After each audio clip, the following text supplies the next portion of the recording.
And you know what? It's the best soundbite and key message I never thought of. So, kanya galing yon. It's not for me. You can also create your own content calendar. Mine is weekly because sometimes issues change by the day, and I have more leeway to adjust kung di ko nasabi ng Monday, ikakalat ko siya sa ibang araw. Pero iisa yung tema ng week na yan, depending upon the issues based sa environment scanning natin. No? I tried daily before, but it doesn't work except on social media. So, social media talagang daily yan. And if maraming events, you can also do daily stuff. So, this is a brief overview ng internal calendar ng PAS. We are very lucky. And I have to say this, I would like to say thank you to Direk Ronnie na mayroong mga psychosocial programs, si Direk J-Lo na may fitness programs for our employees. So there's a variety of content, and I love to help them stream those content. Right now, if you notice, nag-shift din ang content namin sa online. What's happening right now is, napansin niyo dati noon, di ba, nag-ask kami ng kwento, sino yung mga frontliners natin, ano yung ginagawa nila, yung mga teachers, yung mga guro, yung mga bata. Yan pa rin yung ginagawa ng media until now. What's happening right now in DepEd Philippines is that we are featuring stories on the LCP. The most striking example, I think, is the Kabankalan story, no, which was well received. I have to give credit kay RIO natin, Doc Lea. Parents supporting learning continuity as well. Because I think I mentioned this yesterday in one of our conversation, or the other day with our RIOs. We often believe our peers. Who are the best people to talk to parents? Other parents. Teachers who are parents. They are your communicators. No? We can have wide and broad declarations, but the root of everything, as I mentioned earlier on, is empathy. So paano na? So how do we go? Why do we go on such a long and arduous exercise on communication? Why do we have very detailed communications planning at this point? Kung ito naman ang mababasa natin sa araw-araw, no? Ayan, nabasa ninyo. Yung una, sana isipin nyo muna ang krisis na nangyayari sa bansa natin bago kayo magdesisyon. Basta-bastang isipin nyo din kung paano maging epekto nito para sa aming mga mahirap. Hindi lahat ng estudyante may wifi connection at higit sa lahat, hindi afford ng bawat isa ang magkaroon ng sariling gadgets at pagpaload araw-araw. Gusto namin magtapos ng pag-aaral, pero mas ayaw naman namin na i-sacrifice ang aming buhay para lang sa pag-aaral. And then, isa pa dito, unahin nyo muna ang pagkakaroon ng gamot at vaccine. Makapaghihintay ang pag-aaral, buhay ang nakasalalay dito. Mas maigi pa din ang pumasok sa school, ang mga bata, basta ligtas ang kalusugan at buhay ng mga mag-aaral at mga guro. Ganon din ang pamilya nila. At meron din isa dito, I was afraid this time would come. I wasn't prepared to face this kind of hurting from within. I have learned to live my life beside you. Okay, so ang dami-daming angry and very hostile reactions, no. So ito yung agahan namin, tanghalian at dinner sa public affairs service. So I think it requires sobriety and a careful strategy. Ang daming sinasabi dito. We are in a stage of crisis, no? There are different stages depending on your source and communication specialist. So, sa communication management, they use CIRC. Sa amin, sa public relations, we use theories like COMS, SCCT, etc., etc. But let's simplify and look at our task. Tapos na yung monitoring. Di na rin tayo nakapag-train ng tao. Dapat yung pre-crisis to eh. Supposed to be as a requirement sa mga acute crisis phase natin na napupuntahan natin. And here we are. So what do? We collect and process information, create and disseminate crisis messages. In other paradigms, meron pa yung pre-crisis, initial stage, maintenance stage, resolution stage, evaluation stage. But let's simplify our lives. We focus on really what's practical. Kanina, I talked about empathy, And empathy is very, very important, as I keep saying. But there's a deeper psychological basis behind it. We go back to the elementary psychology na yung Maslow's hierarchy of needs. You check the four portions. Review tayo ng konti. And I want you to focus your attention now to the base. Look at the base. So, question. Can we go to the need for belonging and self-esteem if we cannot fulfill the safety and physiological needs of people who are experiencing crisis? Where do we place education in this hierarchy of needs? There's a lot of argument on that, actually. But physiological needs are very clear for all of us. Sustenance, economic, survival, ang araw-araw na buhay. That's the struggle ng tao ngayon. Try nyo magbenta ng Avon ngayon. Di ba matumal ang negosyo? Kasi the budget is allocated for basic needs. Naka-horse blind ang tao doon. So you see, education is a basic need and a basic right for us. But for others, we don't know. No? This is the mindset of people during a pandemic and a crisis. Now, try telling them hardcore policy declarations. Ito classic. Ang LCP ay kasama sa dahil ang MELC ay. Okay? Break it down.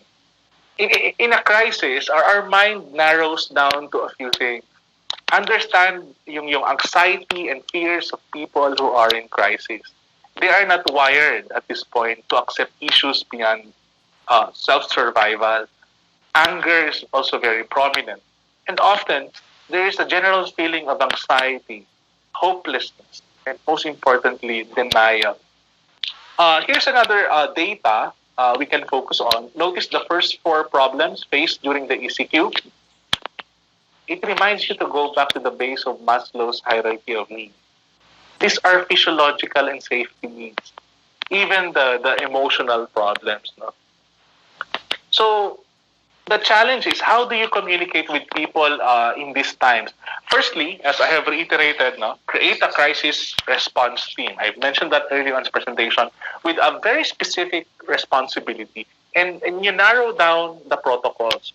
This was discussed, I think, by Vicky during an earlier session with the regional information officers and our division information officers. But let me point out the most important question. Information, I should say. The leader of your crisis team must have direct access to the executive.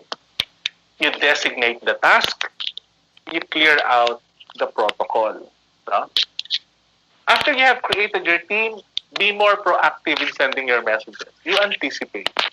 You never ever lose your cool and always be cooperative. We abhor hostility at all costs. Be responsive as much as possible.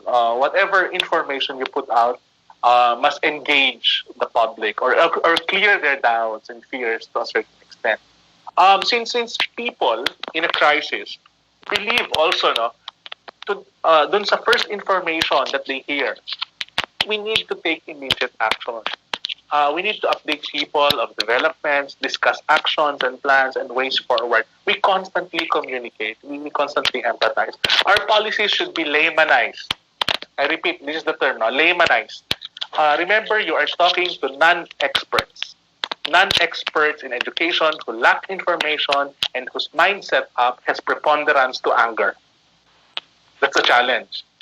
There's also a need to continue giving information on health and social issues. Even as we package our messages, what is important, I think, is we deliver the most elementary information about COVID-19. Okay, so we're almost done. Let me show you a few, just three case studies where the practical application of what I mentioned are quite obvious.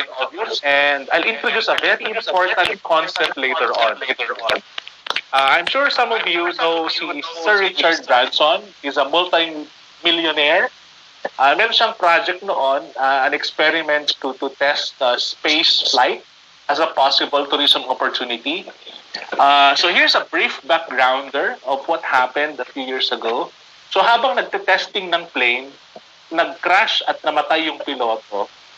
This is what we call as reputational crisis sa public relations. No? His business was at stake. And one man died because of an experiment. So, can you play Zoe yung news clip? Was hoping to turn tourists into astronauts within months, but today the project was dealt a serious setback when its Spaceship 2 exploded during a test flight over California's Mojave Desert. One of the 2 crew members was killed. This happened just 3 days after an unmanned rocket blew up on liftoff in Virginia. 2 serious blows to America's commercial space program in 1 week. Ben Tracy is looking into today's accident. The wreckage was scattered in pieces across a remote section of the Mojave Desert. It's what's left of Virgin Galactic's Spaceship 2. 2 test pilots were on board. Only 1 survived with major injuries. George Whitesides is the chief executive of Virgin Galactic. Space is hard, and today was a tough day. This was Spaceship 2 in a test flight last year. Release. Today's accident came shortly after the space plane disconnected from its mother aircraft and fired up its rocket engine. The company had been testing a new fuel mixture that would give the craft the extra boost needed to get it into space. Kevin Mickey was in charge of today's flight. This was a new fuel formulation, again, that had been proven and tested on the ground many times. Today's test flight was the 55th for the space plane, which was intended to be the first craft to offer tourists a suborbital trip. More than 700 people have already booked a seat at a price of more than $200,000 each for the 2-hour experience. Virgin Galactic's owner, British billionaire and adventurer Richard Branson, bought the first seat and has been passionate about the project from day one. Ordinary people, and I know $200,000 is not necessarily an ordinary person, but in time it will be ordinary people, will be able to have a chance to become astronauts, go into space. Branson tweeted his condolences and said he was flying to Mojave immediately to be with the team.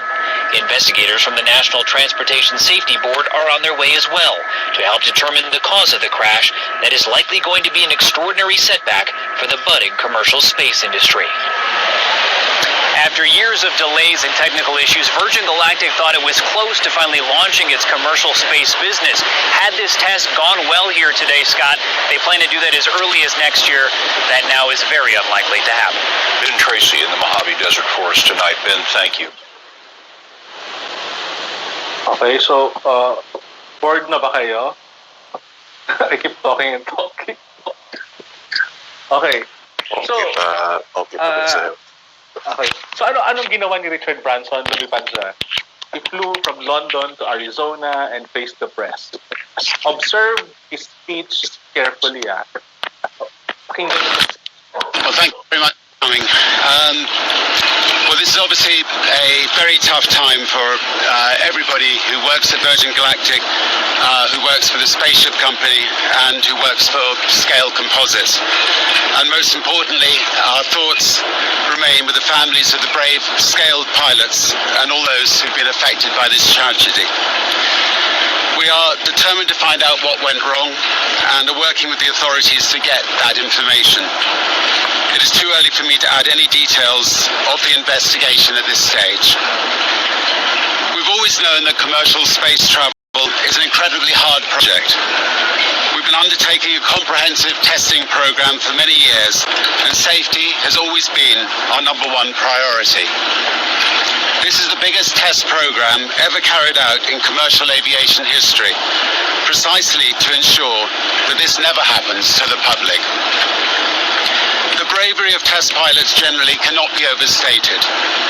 Nobody underestimates the risks involved in space travel. Commander Chris Hadfield is amongst those who have sent moving notes of support in which he highlighted the nature of space projects.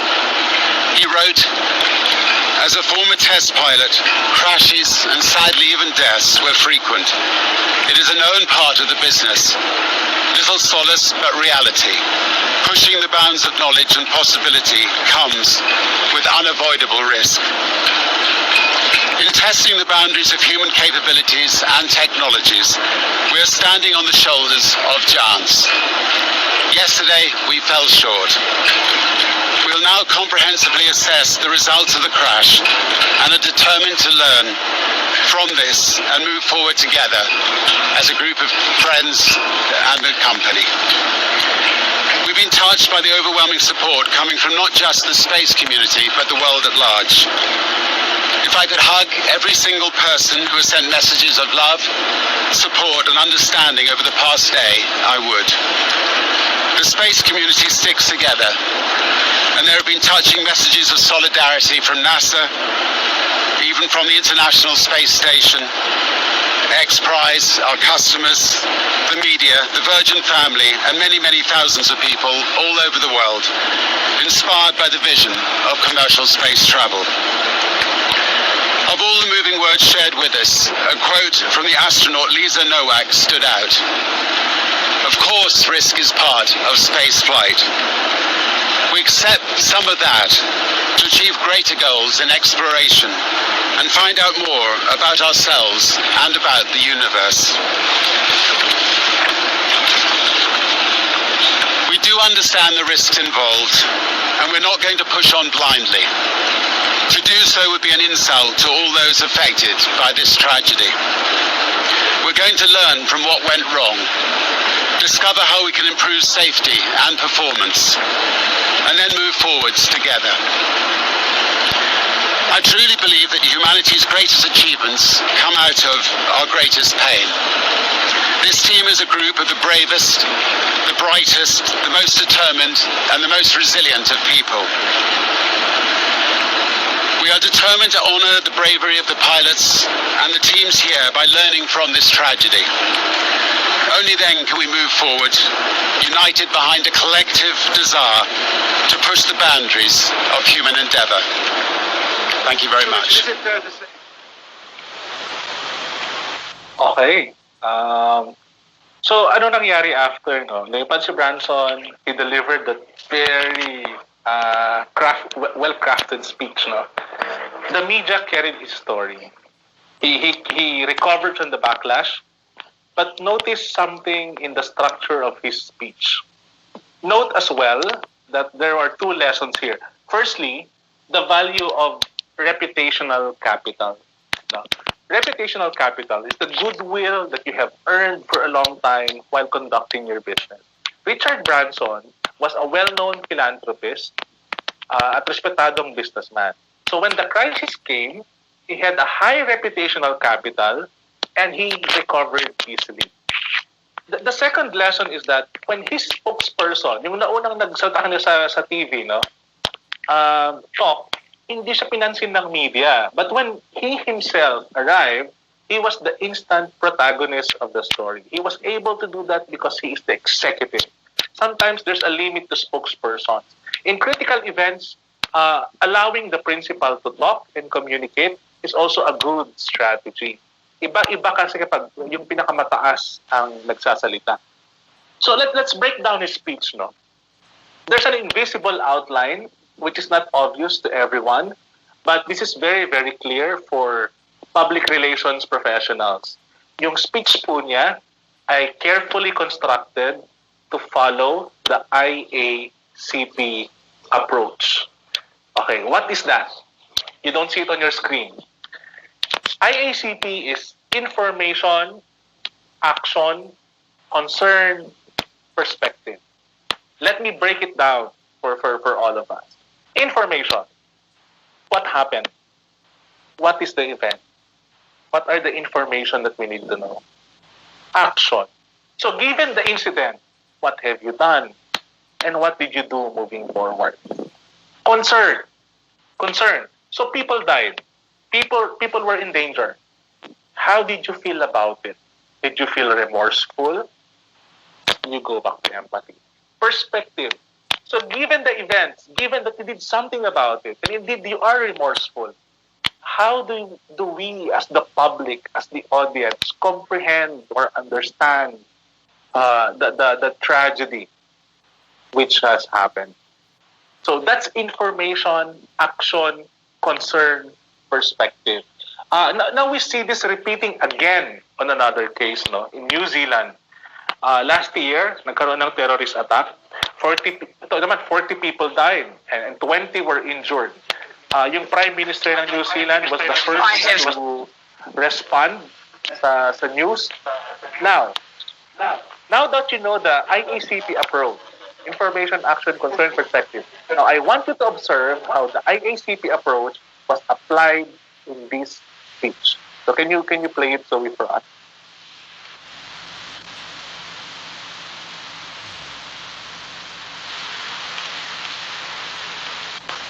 Walang audio, Zoe. Walang audio.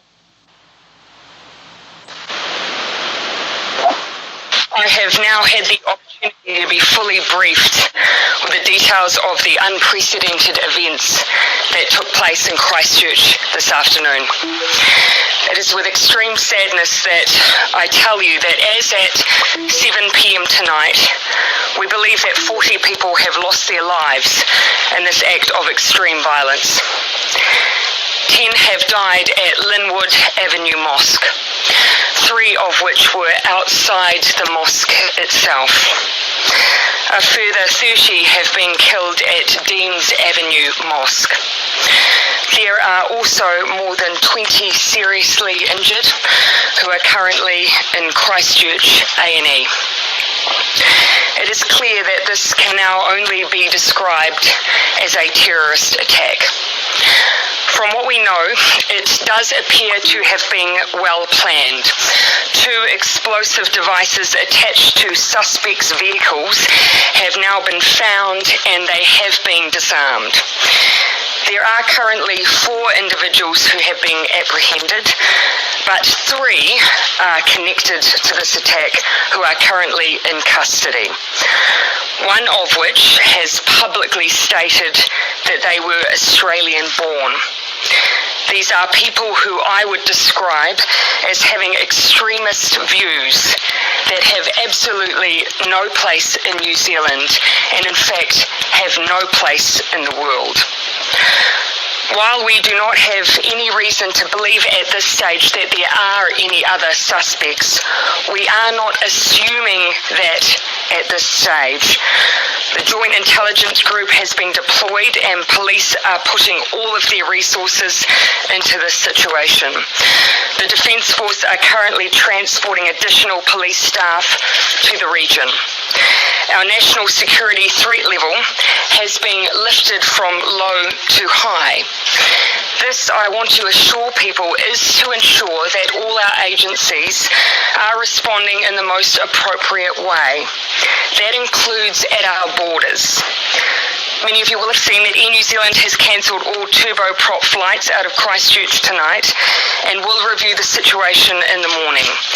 Jet services both domestically and internationally are continuing to operate. I say again, there is heightened security.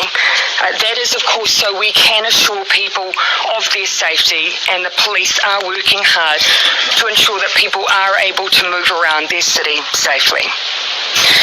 I have spoken this evening to the Mayor of Christchurch, and I intend to speak this evening to the Imam. But I also want to send a message to those directly affected. In fact, I'm sure right now New Zealand would like me to share a message on their behalf too. Our thoughts and our prayers are with those who have been impacted today. Christchurch was the home of these victims. For many, this may not have been the place they were born. In fact, for many, New Zealand was their choice, the place they actively came to and committed themselves to, the place they were raising their families, where they were part of communities that they loved and who loved them. It was a place that many came to for its safety, a place where they were free to practice their culture and their religion. For those of you who are watching at home tonight and questioning how this could have happened here, we, New Zealand, we were not a target because we are a safe harbour for those who hate. We were not chosen for this act of violence because we condone racism, because we're an enclave for extremism.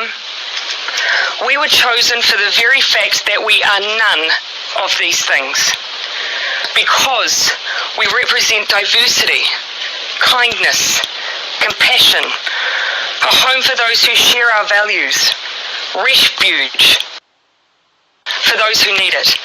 And those values, I can assure you, will not and cannot be shaken by this attack. We are a proud nation of more than 200 ethnicities, 160 languages. Amongst that diversity, we share common values. And the one that we place the currency on right now and tonight is our compassion and the support for the community of those directly affected by this tragedy. And secondly, the strongest possible condemnation of the ideology of the people who did this. You may have chosen us, but we utterly reject and condemn you.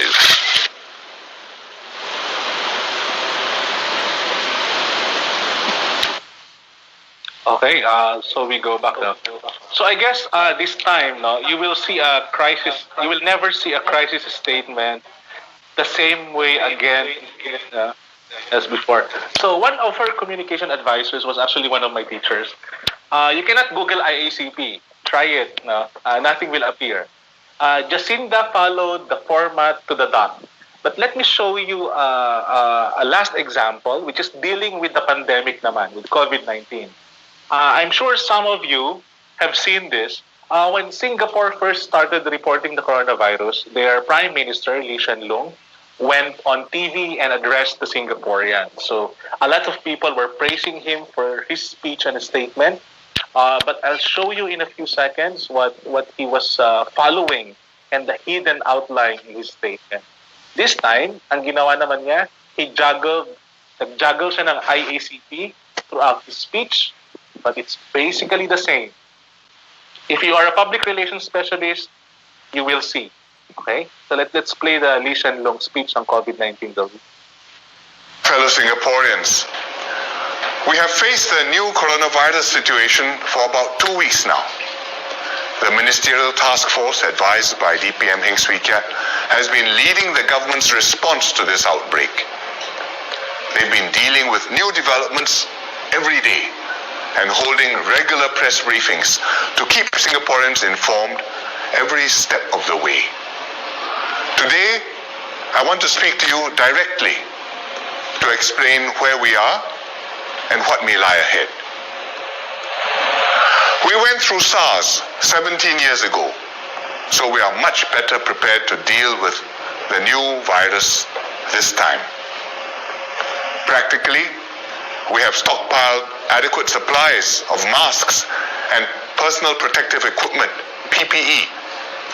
We have expanded and upgraded our medical facilities, including the new National Center for Infectious Diseases. We have more advanced research capabilities to study the virus. We have more well-trained doctors and nurses to deal with this situation. We are psychologically better prepared too. Singaporeans know what to expect and how to react. Most importantly, having overcome SARS once, we know that we can pull through this too. The new coronavirus is similar to SARS, but with two important differences. First, the new virus is more infectious than SARS. Therefore, it's harder to stop it from spreading. Second, the new virus is much less dangerous than SARS. About 10% of those who caught SARS died. With a new virus, outside of Hubei province, the mortality rate is so far only 0.2%. In comparison, seasonal influenza has a death rate of 0.1%. So in terms of mortality, the new virus is much closer to influenza than SARS. But the situation is still evolving. Every day brings new developments, and we have to respond promptly and dynamically.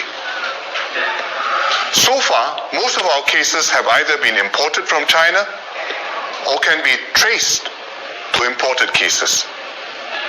When we discover them, we've isolated the patients, done contact tracing, and quarantined their close contacts. This has contained the spread and helped stamp out several local clusters. But in the last few days, we've seen some cases which cannot be traced to the source of infection. These worried us because it showed that the virus is probably already circulating in our own population.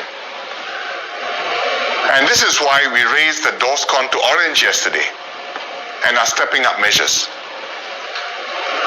We are reducing mingling in schools. We are tightening up access to our hospitals. We are taking extra precautions at large public events.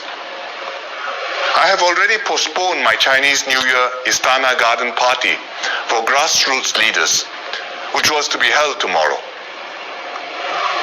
We have raised DORSCON to orange before. You may not even remember, but this was in 2009 for the H1N1 swine flu. So there's no reason to panic. We are not locking down the city or confining everybody to stay at home. We have ample supplies. There's no need to stock up with instant noodles or tin food or toilet paper, as some people did yesterday. Whatever the situation, we can each do our part. 1, observe personal hygiene. Wash your hands often. Avoid touching your eyes or face unnecessarily. 2, take your own temperature twice daily. And 3, if you're not well, please avoid crowded places and see a doctor immediately. These simple steps don't take much effort, but if we all do them, they will go a long way towards containing the spread of the virus. Right now, we are continuing to do contact tracing and to quarantine close contacts. But I expect to see more cases with no known contacts in the coming days. If the numbers keep growing, at some point, we will have to reconsider our strategy. If the virus is widespread, it's futile to try to trace every contact.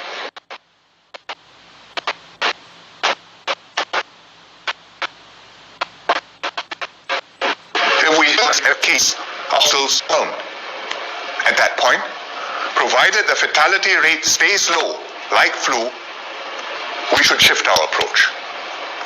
Encourage those who only have mild symptoms to see their family GP and rest at home instead of going to the hospital.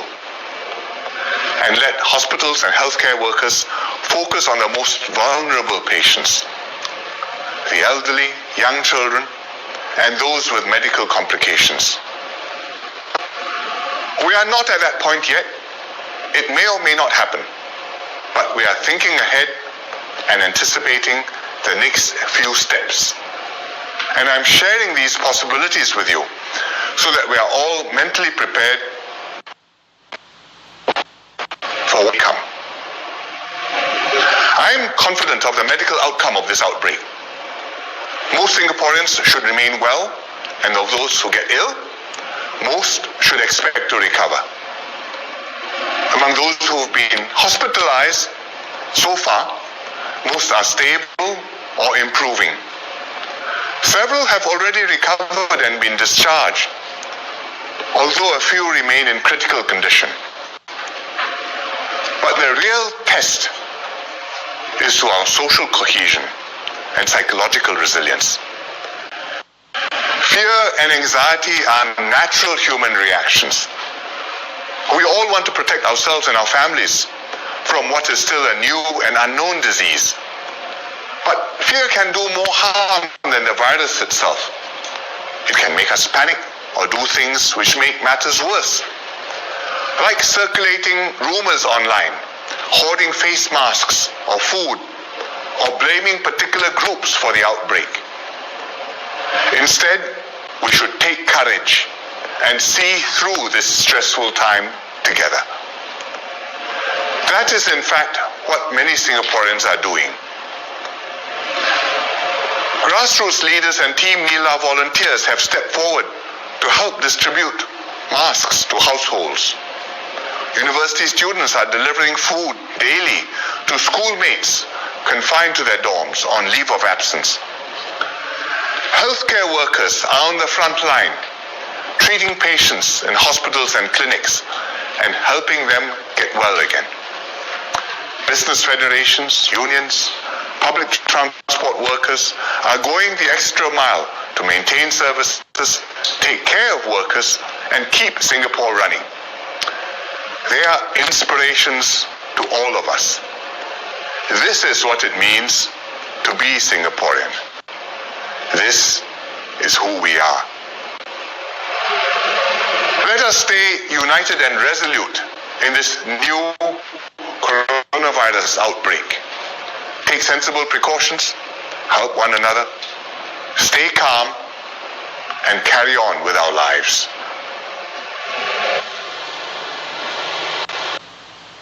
Okay. So it must be very, very obvious right now that crisis statements follow an unwritten rule, no? We used this as well when the secretary announced her condition being tested positive for COVID-19. Here's a shorter version of the AACP outline. When other senators were being tested, if you remember, they were being attacked. No? The secretary with a very high reputational capital was like Teflon. Hindi dumidikit yung ibang issue sa kanya na binabato sa ibang executive. It actually reached 3.4 million people in one day. You check the posts of other officials of government, no, Sec Anyo, senators, and others. You compare the reaction. So this is the last practical advice I can give you today. When you craft a statement, specifically crisis response statements, try to follow the IACP.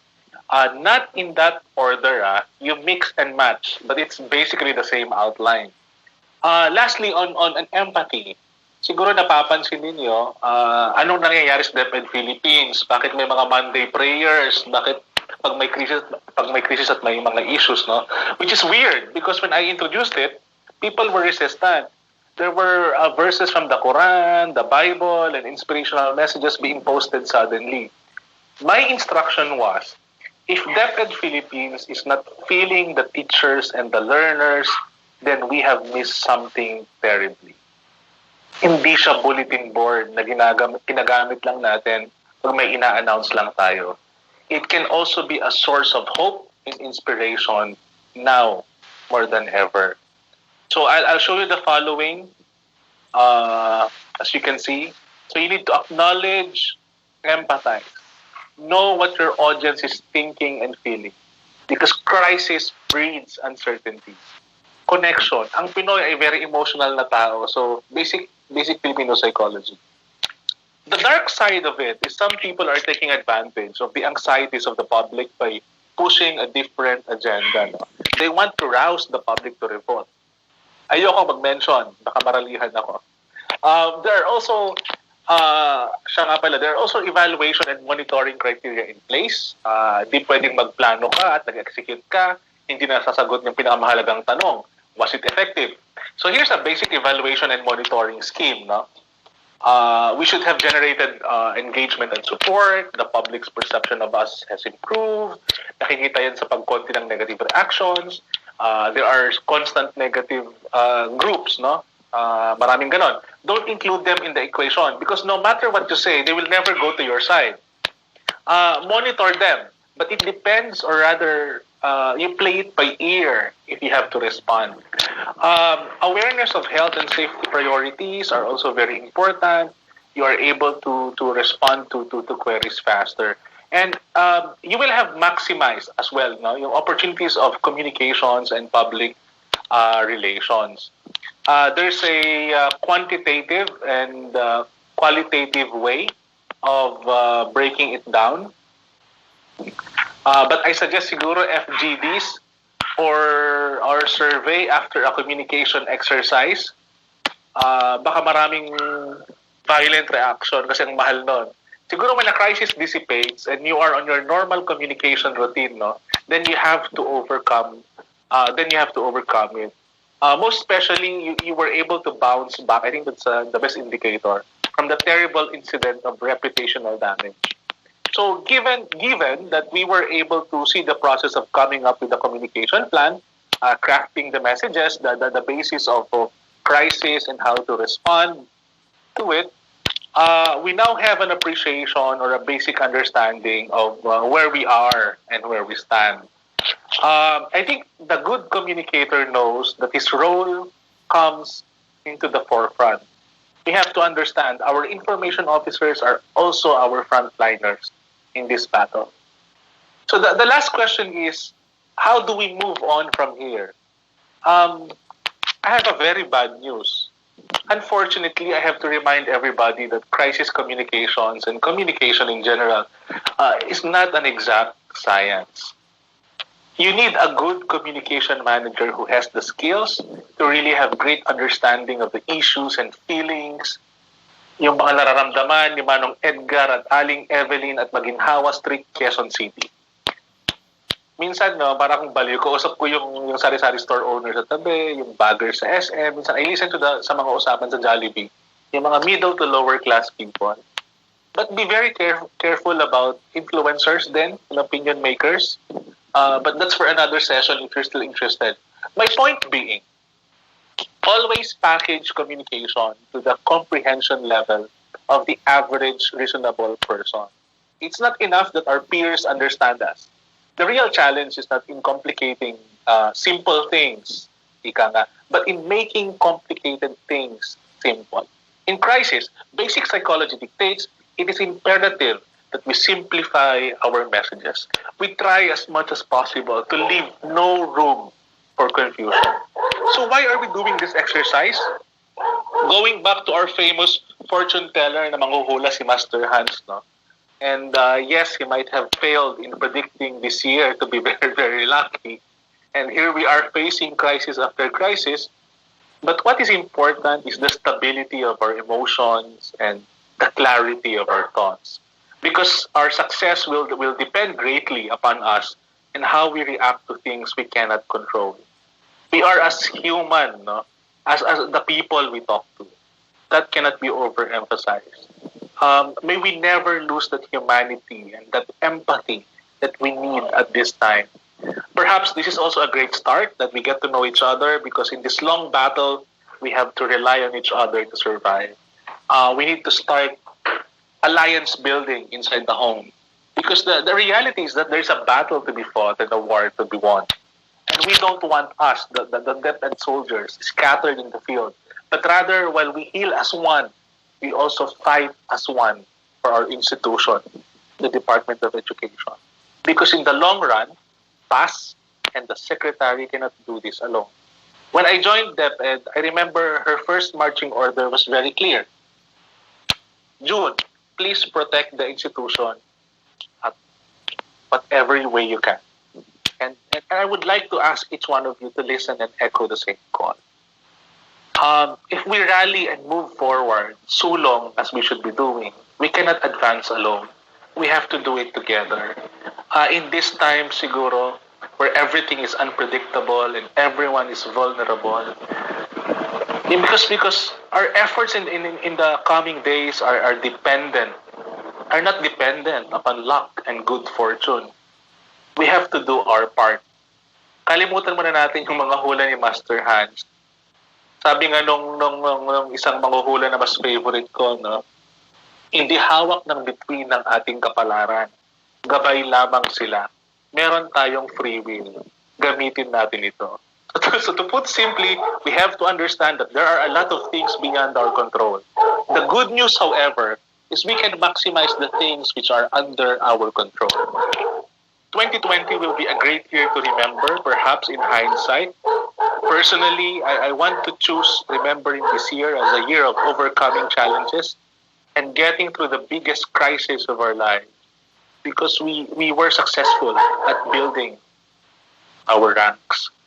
I hope hindi ako nag-information overload. It was a real challenge compressing everything into more or less an hour or more than 1 hour worth of lecture. And I would love to hear your questions in a few. Diyos de Agnina, at maraming salamat po sa inyong lahat. And thank you for bearing with my long drivel. Magandang hapon po. Thank you. Thank you very much, Director. Thank you, Director. Thank you, Sir June. Thank you po. Thank you, Sir June. Thank you po, Sir Thank you, Sir June. Salamat po. Thank you very much. Sir June. May moderator ba sa open forum? Thank you, Sir June. Thank you very much, sir. Maraming salamat po. From the Jason, Moderator for open forum. ay, maraming salamat po. Jason, sorry na nawala na. Salamat po. Thank you po. Yung mga questions po nyo, you can ask now or you can raise your hand. I can say, Jason, can you help me? Oh, there's a question from Antonio, Tony, Ahmad. Tony? Yeah, thank you very much, Director June, for acknowledging.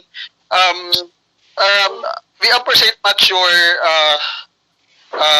session. The reason why I need to ask this is a post posted by a teacher. Let me read the post. Sabi niya, natatakot kayong mga magulang na papasukin sa school ang mga anak dahil baka mahawa ng virus, pero hinahayaan nyo naman silang magsipaglabasan at tumambay. Ayaw nyo ring ng modular o kaya online learning, pero hinahayaan nyo mag-cellphone at mag-Facebook. Ganon din naman, nakikipagbastusan at murahan sa social media. Something like that. How do you react on this particular post by a teacher at the same time parent contesting the other side of or the views of the parents regarding the opening of classes? Yes. I think we need to go back to my discussion kanina. No? I was talking about empathy. You don't attack your publics. That's a no-no. You never ever attack. There's a way of correcting ideas and facts in a very nice and kind manner. Do not confront. Okay? Because confrontation actually gives you nothing. Tidingan siguro ni paunawa, I mean, make it personal na parang, why do you say so? You ask questions, bakit ganyan? Bakit ganito? Ano bang nangyayari kasi? And then you get a sense of understanding of what the other person is feeling, no? Based dun sa binasa mong post, the teacher might be frustrated because meron tayong mga konting hypocrisy sa buhay minsan, no? But that's not the proper way to attack it. Again, let me emphasize. Nasa stage tayo ng alliance building. We don't want to intimidate or be angry sa kahit kanino. We will explain. It really takes a lot of effort, no, and a lot of patience. But get this frame of mind. We are on a stage where we want people to be on our side. We cannot afford to alienate more people. That's it. Thank you very much. The reason why I PM the teacher, I sent a private message to the teacher calling her attention regarding antagonizing our client. Thank you very much. Thank you, sir. Thank you po. And then, Sir Armando po. Director June. Ay, yes, sir. You say. Apo. Dagdagan ko lang yung sinabi mo. Pag gano'n ang mga situation, tama yung sinabi mo na we should not alienate our stakeholders. But as somebody who is not connected with DepEd to do that kind of attack, kailangan din kasing magulat din yung mga nagko-complain nung rationale na mga sinasabi nila. Somebody has to tell them na tama yung observation na gano'n. Ayaw yung pumasok yung mga bata, pero pinababayaan nyo silang maglaro sa labas. Ayaw nyo silang mag-online learning, pero pinababayaan nyo sila ng tablet at cellphone. Somebody has to tell that to them, but not DepEd, para hindi ma-alienate. Somebody, as your friend, your friendly neighbor to do that, so that they would also, para magulat din sila at malaman din nila yung hypocrisy nila. Just a contribution. Thank you, sir. Maraming salamat po. Opo. Actually, there's a strategy in public relations, no? Sometimes hindi ikaw ang kaaway ng kaaway mo. May ibang aaway dun sa kaaway mo. na mas makakapag-convince sa kaaway mo to adopt your position. That's also one strategy. But thank you, sir. Maraming salamat po. Sir Armando? Opo. Wala na po ata si Sir Armando. Si RD Stella. Ma'am Stella. Yes. Papa. And yes, hello. Go ahead, ma'am. Papa. Yeah. Congratulations, June. Very nice lecture. There are times, I just have one simple question. There are times when you cannot answer because at the back of your mind, you are not really sure of the answer, especially if the question is so direct. Like, for example, they would ask, you are talking about the modules. Are you sure all the learners will be given the modules by August 24?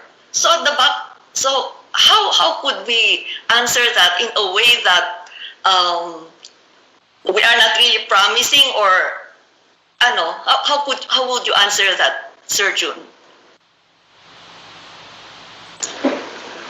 Yes, ma'am. I think you have to understand the cynicism of people.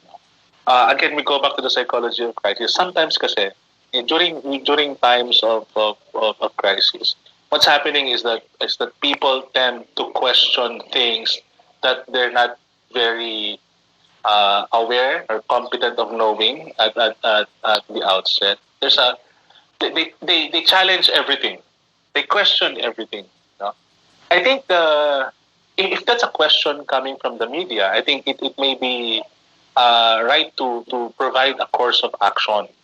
Like, how do we reach August 24? What are you doing before August 24 to ensure that August 24 happens? Because sometimes we have the tendency to answer the question right away.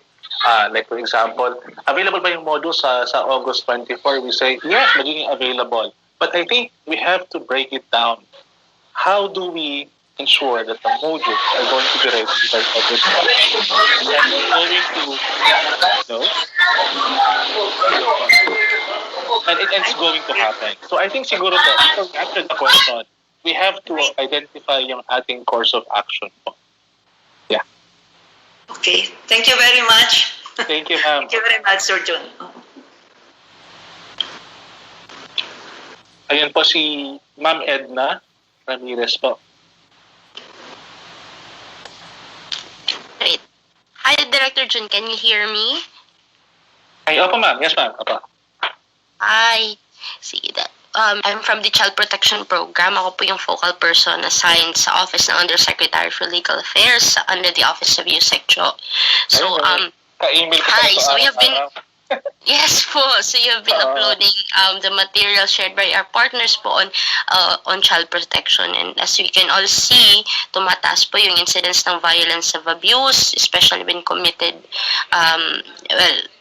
according kasi sa National Baseline Study on Violence Against Children, majority ng pang-aabuso ay nangyayari sa di ba? Nangyayari sa bahay. So now the children are confined in spaces where sometimes they don't feel as safe, at saka may stressors pa yung families, potentially tataas yung incidence of violence and abuse. So example lang po ito kasi ito yung mga kind of sensitive materials that we have to package in such a way na one, easily ma-appreciate at maintindihan ng mga bata, and two, we really want to push for the idea now, violence is not okay against children. So how do you propose po packaging sensitive materials, sensitive topics such as this? And kasi initially nakapag-usap po tayo, di ba? Parang one time nagpa-crowdsource po kami ng ideas if ever na dapat i-upload na ni-request namin upload sa social media. Pero I think it was really good that you said na wag na lang muna at igawing target sa networks kasi masyadong sensitive. Pero in developing key messages po, ano po yung advice niyo po para sa program? Thank you. Yes, Ma'am Edna, I would love to have a longer conversation with you about this because I think parang pareho to ng problema ni Gian sa World No Tobacco Day . So we also tried to assist him with that. And sabi ko nga, well, before we can package something, we have to go through a lot of steps. Ako, I'm a fan of trying to get data first before recommending any communication intervention. Merong mga handy tips that we can do at any point. But I would love to know more about the program and would love to get involved. Papa. Thank you. I'll be in touch with you po in the next coming weeks. Pero may isa pa po akong question before you entertain others. Quick question lang po. Kasi upon observation, napapansin ko po na majority ng mga webinars at mga activities ay geared towards adults, sa ating mga teachers, sa ating mga DepEd personnel. No? So, we are planning to engage children using the same platforms that we are engaging teachers and other DepEd personnel. Yun nga lang po, ano po yung tips nyo para sa mga coordinators at sa mga program managers na ang gusto nilang maging point of contact or yung maging audience ay mga bata at paano natin mamobilize ang child participation sa context po ng social media and using our own networks. Maraming salamat. Opo. I think I mentioned po doon sa discussion kanina about the attention span of the youth today. It's 3 to 5 seconds. No? So it's either they see it or they swipe up. Pag they're not interested, wala na. Okay, scroll down, scroll up, wala na yan. One good way of actually engaging them, and which I have seen that's very, very practical, is what Direct Ronnie is doing. There was a storytelling session sa DepEd, which we live streamed. And even me, I was actually watching it for some reason kasi napaka-engaging niya. And in terms of design, no, sa packaging, there are certain colors and emotions na nakagear talaga sa utak ng bata. Iba-iba ang perception ng bata sa reality sa adult. No? I haven't done anything yet na para sa mga bata. That this would be a great challenge. No? So take my advice with a grain of salt. I've always been marketing to adults, but I've never tried kids. But it's really interesting and very, very exciting. I would love to really know more. Thank you. Pwedeng isama po natin yan sa ating conversation. Sige po. Okay, maraming salamat po. Thank you po. Director June, Director Ronnie, can I just add? Ayan, Direct Ronnie, opo. Oo. But congratulations, tuwang-tuwa po ako. Thank you so much. Because it puts into a framework kasi the things we are doing. And also, the things that we are not doing. Then kasi pag naka-frame, nakikita mo ano pa ang nagagawa natin within that frame at ano yung saan tayo nagkukulang. So, thank you so much. So, I think yung sa tanong din ni Edna, no? When yung ginagawa namin for children, which has child protection, at the same time mental health, we actually consulted at saka yung mga nasa theater, yung nasa mga children's mental health because you need to have a conversation with people who are doing it because we don't know everything, diba? So yun. In fact, we are moving towards a program already na for children with special children, with differently abled children, yung tawag natin mga children with disabilities. But we are having a small group consultations pa, no? Doon sa mga mga those involved in family, yung mga ganon, counseling, yung mga children's, mga ganyan. Because I think that's the way to go. I think yung sinabi mo nga, fan ka ng data and everything. So, ako din medyo rigorous pag ganyan eh. Hindi ka pwedeng sige lang ng sige at lahat. You have to understand the psychology of the very audience or the very people you want to serve. So, I guess maganda ito.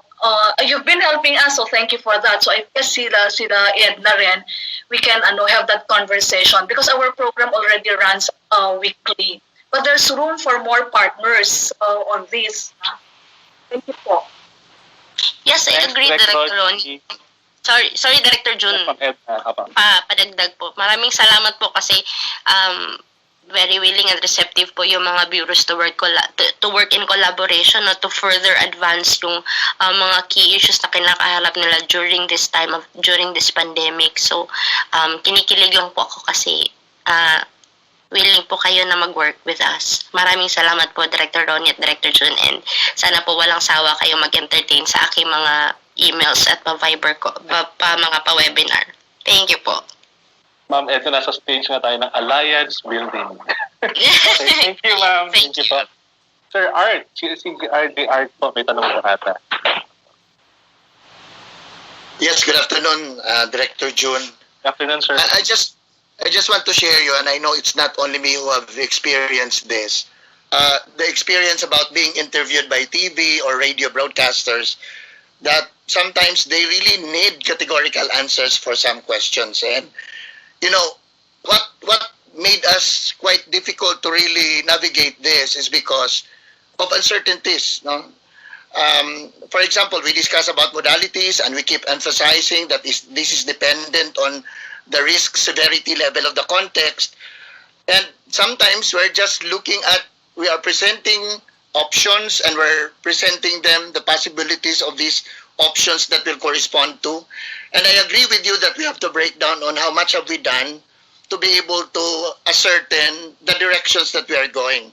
But realizing that we have not also much done enough about it, and sometimes we are also bothered about the past or the records of the past, that there were so much imperfections of the past, especially on the provision of the goods, for example, to our clients.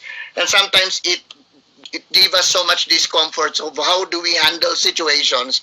For example, like if they bring to us again, you have never perfected about delivery of textbooks, reaching to 1:1 ratio, and now you're saying that these modules that you are trying to produce and mass reproduce, things like that. And well, when I was asked about it, I agree with you that we are on alliance building, and I would even say that you media persons are our partners. You are a strong force to really help us in this crusade. But nevertheless, the guilt in us not to confidently handle is always there. And I just want to get your positions about how do we handle this confidently against the limitations of the past that we have gone through as well. Thank you, Director June. Parang ang hirap sagutin ng tanong ni RD Arta kasi papasok to sa polisiya and all, no? Pwedeng, Director June, yes, sir. Lang ako based on experience lang. Kasi on how to handle the media. Lalong-lalo na kung antagonistic yung mga tanong. Or kung yung media ay, alam niyo na kasi minsan mahirap kung hindi. Kaya ang number one na kailangan natin ayusin dito, and I think, Director June, you have to give guidelines also to all regional directors, superintendents, at lahat ng lumilitaw o humaharap sa media. Number one is, ibigay ninyo yung media, establish a rapport na pagkaibigan nyo yung media kasi hindi yan magtatanong ng antagonistic or hindi yan magtatanong ng parang namimiloso po. Kasi kilala kayo meron kayong pinagsasamahan. And then, second, pag sinasagot nyo sila, sagutin nyo sila yung ano lang yung kaya nating sagutin. So, pwede mo naman sabihin sa kanilang, hindi ko, yung bagay na yan hindi pa namin dinidiscuss. O kaya, yung bagay na yan hindi ko alam yan. May ibang nakakaalam dyan. There's nothing wrong in admitting, even to the public, the limitations that we have. No, kinakailangan yan para ma-translate. Hindi naman tayo Superman Hindi naman tayo Superwoman o hindi naman tayo encyclopedia na alam natin lahat ng tanong. No? So, be comfortable with that. At pag sinagot nyo, kung ano yung knowledge natin, ano yung expertise natin, yun yung i-relay natin. Mas mahirap yung mambobola. No? Minsan nabablanko yan pag media. And ang mahirap lang kung minsan pag live. Yan yung kuhan Pag live kasi, hindi ka pwedeng kumambyo. Hindi mo pwede sabihin na, oops, ito lang, confidential lang, ganito pa lang yan, ganyan-ganyan. Pag interview na nakatape lang yan, o kaya sinusulat ng reporter, pwedeng gawin yan, but not live. Yung live, doon tayo careful. Kasi on the spot yun palagi. But in any other circumstances na hindi naman live, kundi nag-uusap lang kayo ng interview, o kaya nagdala siyang tape recorder, magtitape siya, pwede yan, kalmado lang yan, kahit na anong sabihin nyo, and then tell them, wag mo ilalabas yung ganito, wag mo ilalabas yung ganito, ito lang yung ilalabas mo. No? Pwedeng kausapin ng media na ganyan. But start with, kaibiganin nyo sila at establish rapport and relationship with them. Sometimes, kayo mismo yung magsasabing, Grace, meron akong magandang information sa'yo, ito yung pwede mong ilabas yan, something like that, no? And then come up with statements na nagbaback up ng interview. Para sa ganon, naka-frame na rin yung message ninyo. Pagawan nyo na yung regional o kaya yung division information officer. Ano ba talaga yung pinaka-official statement natin? Nandiyan na sa tabi yan. Para kung meron kang nasabing mali, kasi ninervous naman tayo talaga, pagkausap yung mga yan, sabihin mo, yan, ang official statement namin, i-quote mo na kami dyan. No? Something like that. No? Hindi nawawala yan at talagang kahit kami, pag ako ini-interview, kinakabahan din naman ako lalong-lalo na kung live yung mag-interview sa akin. No? And then, think of the audience. Sino ba yung audience mo?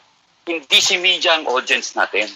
Ang audience natin yung makikinig sa radyo at saka yung manonood ng TV o kaya yung magbabasa ng dyaryo. Sino yon? Pwede yan, magulang yan, teacher yan, kapwa taga-DepEd yan o kaya pwede ring estudyante yan. Hindi yung media ang audience. Ang media ang medium. Kaya nga siya media. Medium siya. Dadaloy lang sa kanya yung impormasyon.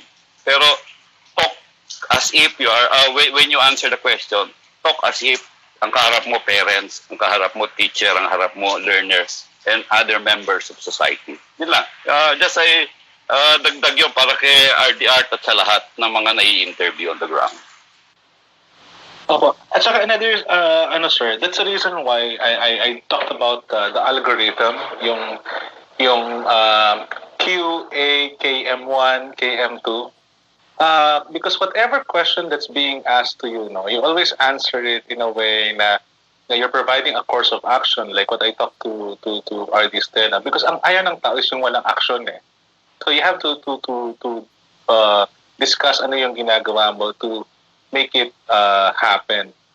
And then you go back to your key messages. Never ever go to a press conference or even ambush interviews or there's a possibility na ma-interview mo kayo and all. Sa text naman, you can ignore muna and then delay until such time that there's a clarity.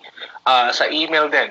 But if ambush or even live interview, for example, it's better to always have your key messages handy. Kasi alam naman natin yung mga issue na paparating and 90% of them are actually predictable. That's also what I'm trying to work with the Public Affairs Assistance Center. I actually asked them for the FAQ, sir.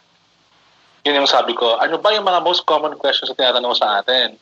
Kasi I want to know, because it's my first time in DepEd. The thing is, 80% of what you do is predictable at this point. There's only 20% chance you get the same question over and over again. So, dapat naka-develop na ng communication strategy, ng key messages at some point, yung executive together with the communications officer. Thank you, Sir Art. Sir Art? Thank you, Sir Jun. Thank you. Thank you, Sir. Apo. Ayan, si Amir. Amir, kumusta ka na? Amir. Yes, Sir John. Clear po. Yeah, good afternoon po sa lahat.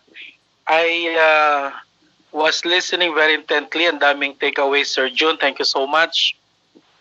I agree with your thesis that there's no such thing as information overload. However, realistically, ang huge problem na nakikita natin is that we cannot reach all people or even the same people at the same time. Kaya, sa mga post din natin, and considering that some people, halimbawa sa Facebook, our experience tells us that some people do not look at the dates even. How do we handle the situation where we have posted something on a particular date, and because some information keep changing, after perhaps a few days or a week or two, we had to post another information that is maybe different from the one that we have previously posted. And then there's no guarantee that people are reading it based on the dates they're posted. Maaring magkaiba na. In a matter of 1 minute, people will read 2 different versions of it. So what is our strategy if that is the to solve that particular situation, Direct June? Thank you so much. Amir, thank you so much. I think if I understand it correctly, what you're trying to say is my original post, tapos nag-post ka ng bago na updated. Tapos biglang people are going to the original post pa rin. Yes. Because they did not read. We don't have the same time reading Facebook and also. Okay, so in fact that is that is one. Tatanungin ko sana, are we geared towards taking down? Wala bang implication na negative? Because some people say you remove because you cannot stand with it or you cannot you're not sure. Baka may mga ganun po kasing mga implications. It depends upon the issue. It depends upon the specific issue. Pero ako, if the information is wrong at nakita ko within the first 1 hour or even less than 1 hour na mali, I take it down. And this is also the reason why. This is also the reason why we're crafting the National Communications Framework because it's very important na magkaroon ng social media policy ang DepEd, and that is something na wala pa tayo. So, if we have that kind of policy, it will establish all the protocols that we have to follow, and I think we will get a specific consensus on how to deal with these things. Because, ang sabi ko nga, communication sometimes you have to play it by ear. I cannot, depende sa issue, depende sa gaano kabigat yung issue, ang daming factors that you really have to consider. But if you ask me, do I take down posts which I think are very mali or really misinformed? I do it. Yeah. Director, yes, Director June, the case is that the information actually is not wrong. It was so correct at the time it was posted because there's a memo from central office or an advisory. It's just that information may have changed over time. After 2 weeks, siguro may nabago doon sa information. Because there are cases na ganun po. So that, nakapost na yung dalawa. And then here comes a Facebook user. Either doon ang una niyang nabasa, pero magkaiba po. So it's not about that information is wrong. The first information was correct. At that time, it was posted. It's just that there's now perhaps a slight change. After a few days, perhaps, that's why you have to post another one, which may not resemble the first. May change na po siya. I think the best way to do it is you have to remove the old one. Sa akin, a very drastic ang intervention ko dyan. If there's a slight change in the information, remove the old one because it's gonna create confusion. At the outset, you know exactly that there's a new information that came, and if the old post is gonna stay there, it's gonna create confusion. If people point out, and I think I've point out, you have to answer. But then again, 2 days ago when we had a meeting, with RIOs and DIOs, my rule of thumb sa akin is this is not science, but if a post has 300 or more than shares, that's when I respond. But if there are questions na tingin ko naman is ma-resolve naman yung statement, pag binasa lang maayos, and then people will really comment on it, actually people will defend you in a way. And I can see that happening right now. So that's my drastic intervention. Remove the old one, you boost the new one, keep it. Yun lang yun. Thank you so much, Director. Yeah, thanks, Amir. But it's really important that we have to have a social media policy so that. Thanks, Amir. Thank you po. Si Direct Leila, Ma'am Leila. Apo. Yes, sir. Naimbag na malim yung amin apo. And thank you very much for thank you very much for the very substantive lecture, Director June. Yung kay Amir, unahin ko muna yung kay Amir, bago yung talagang main concern ko. Is it okay, Director June, na you don't immediately take out yung post mo, instead, pwede bang maglagay ka ng, for example, a note that you're updating it because of a new development about that particular topic, ganon, para hindi lang biglang tinake out mo. Instead, may information ka sa kanila while you're updating the information. Parang ganon. Is that okay? Actually, pwede ma'am. I would, pwede rin yun po. Depende po sa issue. Depende po sa issue. At severity ng case talaga. Opo. And then yung second, main concern ko po, has something to do with the concern a while back of RD Art, now where there are a lot of questions and it's really so difficult to be providing yung information yet. And for me siguro, sir, it's more of reminding siguro yung field offices natin or anyone who's going to speak. Particularly, itong concern ko, yung mga concerns namin sa Bureau of Learning Delivery on the different learning delivery modalities, na given that there's going to be a policy that will be issued, siguro we've got to be very careful muna para hindi tayo babawi ng mga statements. We've got to be very careful muna of what we say about all these modalities. Siguro we just give them the basic information, pero for some sets of information that would be calling for vetting from the EXICOM, kinakailangan i-hold muna siguro, i-suspend muna siguro yung pagbigay ng information na yon. Para sa ganon, we won't be causing a lot of confusion from our readers or from our listeners siguro. And siguro, for sure, Director June, when the policy will be out on the implementation of the different learning delivery modalities, will be in close communication with you para to be able to inform everyone, especially our parents who are so apprehensive about what's going to happen with their children. Kasi nakakatakot na we do not provide them naman the options at this time. So yun siguro yung kinakailangan mga reminders natin, especially to our regional directors and to our STSS. And for me, it's never enough sana na yung spokesperson lang ng division office ang nakakaalam.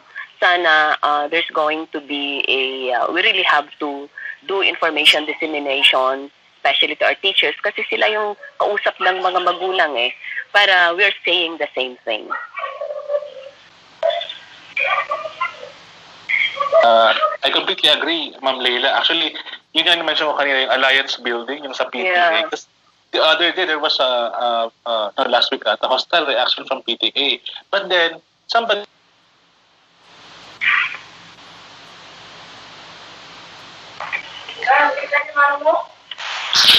Na-cut out ata si Director Jun, Ayan. Bumalik. Hello? May nag-signal po sa akin. Yes po. Opo. So, hindi ako yun. Opo. So, yun po siguro naman, I totally agree with you. And then, yung PTA, kinausap ng isang taga-EXICOM, and nag-iba yung statement thereafter. Sabi ko, yung pala yun. So, people with little information, they're angry and they're confused. But when you give them information that they could really understand, nag-iiba naman po I mean, I'm not saying that it's gonna be a walk in the park. It's gonna be difficult for sure. But I think we really have to start talking to people, especially PTA, our teachers. Yes. Director June. Director. Hi, Direct Art. Director June, just a follow-up. Yes, sir.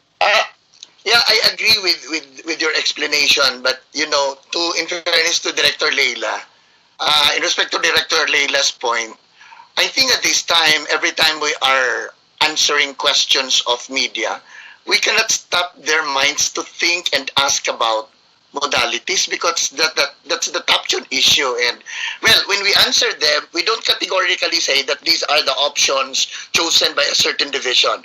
We just educate them about these options, like these modalities. No? And well, the only discomfort I really had is about they're asking the categorical answer to a question like how certain you are that you can provide this, and then they will coin it with so much imperfections of the past in terms of not being able to completely provide the needs that were needed in the past. No? And very good point that we have the national issue once or DepEd memo or DepEd orders for that matter, to really back us up. But sometimes, just to share the discomfort, unfortunately, some guidelines really are not fast in terms of movements, no? Because we would have wanted to answer the way DepEd thinks about it, but there's still no official issuance on that. And we cannot say, we will just, we cannot just wait for that, no? When outright we will already be at the hot seat and we really have to answer. So again, this is also a message that I know Central the office is doing so much about all these issuances, but just a message to relay that, yeah, the field really is so much dependent, supposed to be, of those issuances, and we would have wanted that this will also come on time. Thank you. Ayun. Ramdam na ramdam ko si Sir Art. Thank you, RD. So meron pa po bang katanungan? Last na po siguro, last question. Grace Stefano, may question ka, ma'am? Ma'am Grace? Sir June, pwede po bang nabigyan ng message house ang IOs para guided ang lahat? A template, yes. I can provide a template. But for the message house ng OBNB as of yet, ayoko mo nang ibigay because it's under development and I'm still working with UNICEF with that. Kinakabahan ako baka may iba din na makakita for the meantime, but it's not final yet. But I would love to. Actually, yung dalawa lang yung annex ng National Communications Framework. Incident report and communications plan. So once we release that, hopefully ma-approve yun and ma-edit natin ng maayos, yung mga forms na yun, ibigay na natin sa field offices. Maraming salamat po, Ma'am Grace. Opo. Sige, last, Ariel. Hi, Director June. Good afternoon, everyone. Good afternoon. Yep. Congratulations on your presentation, Director. Now, I just would like to ask, meron po kasi akong natanggap na query from one of the parents kanina. Tapos pinakita niya sa akin yung isang viral infograph na the viral infograph shows the picture of Secretary Briones. Tapos may nakalagay na parang isusulong sa Kongreso, no vaccine, no classes. Tapos it bears the official logo of DepEd and Sulong Edukalidad. Now it's misleading people. Kasi akala nila that's the statement of Secretary Hello? Ariel? Ariel? Nawala si Ariel. Hello, Ariel? Nawala siya. Can you hear me po? Nariring... Hello, sir. Hello. Yeah, Ariel. Yeah, go ahead. Hello. Yeah, somebody removed me. I do not know why. Nagtatanong lang po ako, hindi po ako nagbibigay ng opinion. Nakita ko lang po yung... Yes, somebody removed me. Anyway, nakita ko lang po yung viral infograph na yun. And I'm so alarmed kasi para ang dating niya, parang si Secretary Briones yung nagsasabi ng statement. So, it's going viral. I do not know. Siguro we can look into it and probably come up with an official statement from the office of the PAS. Yeah, Ariel, can you send it to me right away? Para we could... Yes. I will po. It's viral. If you type sa Google, no vaccine, no classes, lalabas po agad siya. Sige. Pag ginugol po siya, sir. So it's really viral. Sige, I will po, sir. Ariel, salamat. You're welcome po. You're welcome. Yeah. So I think that's the end po of our mini session for today. Maraming salamat po sa inyong lahat, kina Yusek Elaine, sa ating mga CO directors, at saka ating mga regional directors, our STSS, tapos mga RIOs and DIOs na walang sawa sa akin until now. Maraming salamat po. Yes, sir. Congrats. No? Pero may isang webinar pa ako pinopropose sa'yo. How to face media o how to handle media. Sa next Saturday ulit, gawin nyo.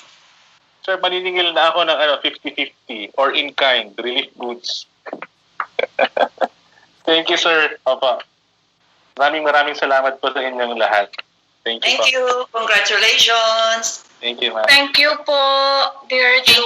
Congrats sa lahat. Sir June. Bye. Thank you po, Direk. Thank you, Sir June. Thank you so much. Thank you, Sir John. Thank you, Sir June from DepEd Bulacan. Thank you po. Hi. Thank you.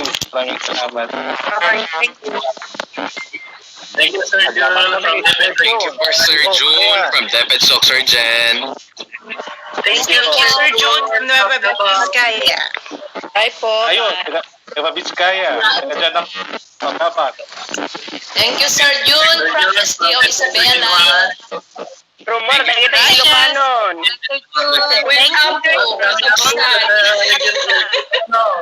Congratulations po, Sir June from DepEd Surgeon. We do hope makakuha po kami ng recording copy po. Thank you, Sir June from STO Himawalan City. Thank you, Sir John from DepEd Marinduque. Salamat po. Maropa po. Thank you. Thank you, Sir June. Sir June from Davao Region. Director June, baka kailangan pong i-remind na confidential yung document na shinare in case may nag-screenshot or merong nag-record. Parang in-announce niyo po yata kanina na we're not supposed to share. Yep. And yun. Baka lang po may mga makalimot. Thank you po. Thank you. That's internal. Kaya nga walang link na binigay eh. Only by invite. Exclusive. Thank you so much. Thanks again for reminding. So please lang po, wag po nating i-share sa iba. It's only for our own eyes.